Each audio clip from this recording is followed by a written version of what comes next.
Après de nombreux tests, nos techniciens sont heureux de vous présenter la gestion de l'herbe en Suède et en Irlande.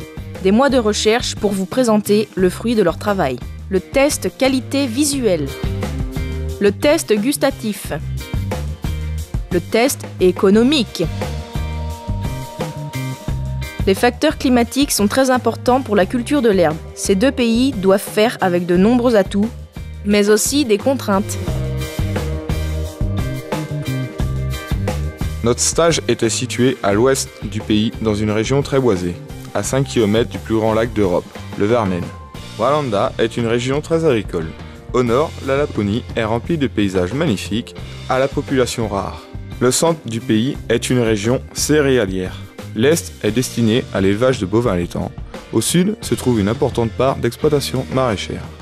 Le climat suédois est continental. Froid l'hiver, moins 15 degrés, avec 5 mois d'enneigement. Le soleil met plusieurs semaines avant de réapparaître. L'été est chaud, jusqu'à 30 degrés, sans que les nuits ne viennent couper ces superbes journées. La pluviométrie moyenne est de 800 mm par an, contre 700 mm en Bretagne. Les terres de Bralanda sont lourdes et dures à travailler. Le sol est composé de limon et d'argile.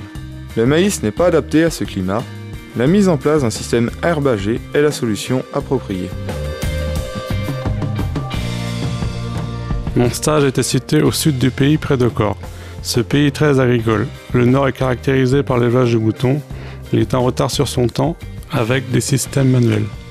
Le sud, plutôt propice à la vache laitière, est plus mécanisé.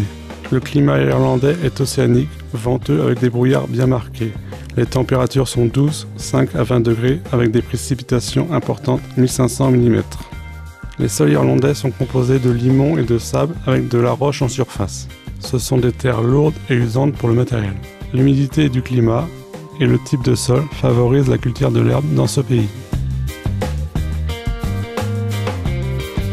L'herbe est la culture la plus présente dans ces deux pays. Voici comment les agriculteurs mènent à bien la conduite de cette culture. Sur mon exploitation, l'herbe est semée en même temps que l'orge de printemps. L'herbe se développe lentement afin d'éviter le salissement des parcelles. Les variétés implantées sont du Regra italien et du dactyle. Les doses de semis sont de 22 kg par hectare. Le premier passage d'azote minéral se fait dès la fin de la neige et après chacune des fauches. Sur l'année, il y a 4 coupes d'herbe. Les 3 premières sont récoltées en ensilage et la dernière en enrubanage. Les rendements sont compris entre 7 et 10 tonnes de matière sèche par hectare et par an. Le stockage de l'herbe se fait en silotour. Ce sont des installations techniques et coûteuses qui permettent une meilleure conservation du fourrage et un gain de temps de travail. L'alimentation des vaches est robotisée. 13 kg de matière sèche en ensilage par vache sont distribués par jour, complémentés par 8 kg de matière sèche en orge avec une bonne autonomie alimentaire. Sur l'exploitation de Leif, l'alimentation du troupeau laitier est basée sur l'herbe. Le renouvellement des prairies se fait derrière un métail. L'herbe est semée en même temps que le métail. Cette technique permet de travailler une seule fois le sol et de gagner du temps. Car l'herbe est déjà implantée et enracinée lorsque l'on coupe le métail. Sa repousse se fait donc aussitôt. Les variétés implantées sont du dactyle, de la fétuque et du trèfle blanc. Après la neige, il y a un apport d'engrais minéral et de lisier. Le reste de la fertilisation se fait après chacune des coupes. Les 2 premières fauches sont récoltées en enrubanage et la dernière est ensilée afin de remplir le silotour. Leif réalise 900 à 1100 bigs d'herbe et 150 bigs de métail chaque année. Les rendements vont de 7 à 10 tonnes de matière sèche par hectare et par an. L'alimentation des vaches laitières est distribuée à l'aide d'un système automatisé. Le wagon passe toutes les 2 heures pour donner le fourrage. La mélangeuse est remplie tous les matins pour avoir une alimentation de qualité. Ils ont choisi ce système pour plusieurs raisons. Mon maître de stage va vous l'expliquer.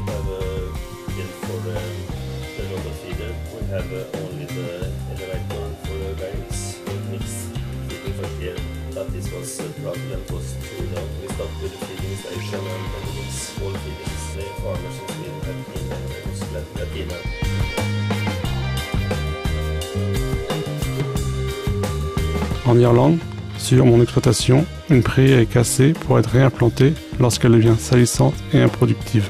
Le travail du sol commence par un désherbage chimique, suivi d'un déchômage et d'un labour. Le lendemain de ces opérations, on sème à 24 kg par hectare le Regra anglais.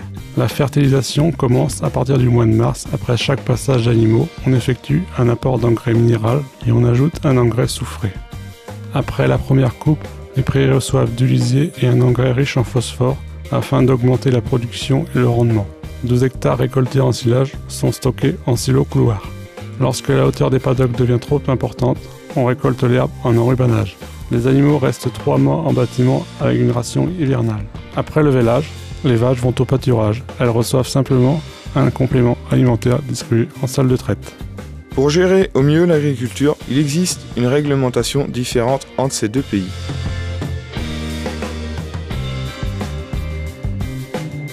But politics have to do so you just focus in one production, so it's more bigger farms here, more specialization. That's not good always when the milk price going down and the food prices going up. More harder rules here for the animals in Sweden for the welfare, but also I think we have more harder rules in France in the environment questions. En Irlande, la réglementation liée aux distances d'épandage est inexistante. En théorie, on autorise 210 unités d'azote par hectare. Certains agriculteurs ne respectent pas ces limites. Ces dernières années, le pays met en place des contrôles de qualité des eaux, sous forme d'analyse en lien avec la pollution du milieu. La Suède et l'Irlande sont 2 membres de l'Union européenne, mais des différences persistent sur le point technique culturel et réglementation. L'alimentation toute à l'herbe et les faibles coûts alimentaires sont les principaux points communs qui les réunissent. Mais quel avenir pour demain avec la réforme de la PAC ?